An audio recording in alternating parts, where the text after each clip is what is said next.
Watch me make everyone angry using one sentence. There are some innocent civilians in Gaza.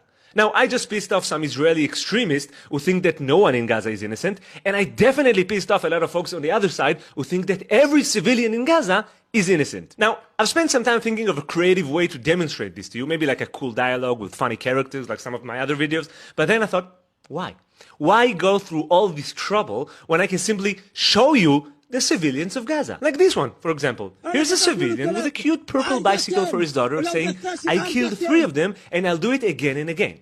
But he's just one guy, right? Well, here you can see hundreds crossing the border with bulldozers and motorcycles celebrating on top of a burned tank. A very innocent civilian thing to do. Now you can see a few innocent civilians bringing a car to take some Israeli corpses back home. But who hasn't done that? And of course, a regular civilian activity. Filming yourself in flip-flops trying to behead a guy with a shovel. Do you want more? Because I got a lot more. I got a mob of civilians abusing a corpse. I got a freaking 10-minute compilation of thousands of innocent civilians speeding and hitting Israeli hostages, dead and alive. Of course, they were not just abusing hostages, they also kidnapped civilians as well. Look at what they're wearing. These are not Hamas militants. These are civilians, average Joes joining the massacre. Some of them, as videos and many reports indicate, actually kept some hostages for themselves. Are you hearing this? Civilians from Gaza are holding Israeli civilians hostage. So innocent. Look at them, walking around Israeli burnt houses, looting and stuff. You can't tell who is a Hamas militant and who is a civilian because they are doing exactly the same things.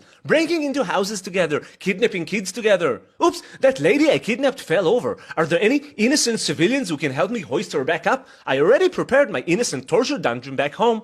And just know, I spared you all the videos showing the people of Gaza finding corpses and doing the only innocent thing to do, which is, of course, sticking poles into their eye sockets. And what about the kids, you may ask? Look at what they do in an average Gaza school. That's second-grade militants learning to abuse corpses before they learn algebra.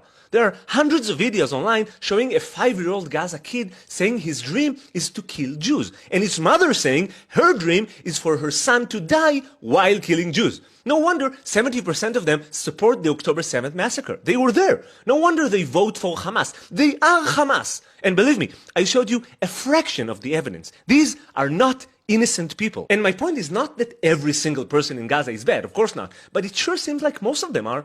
And just like a Hamas militant, any civilian who crosses the border, kills and kidnaps Israelis will have to face the consequences. They are now experiencing the consequences.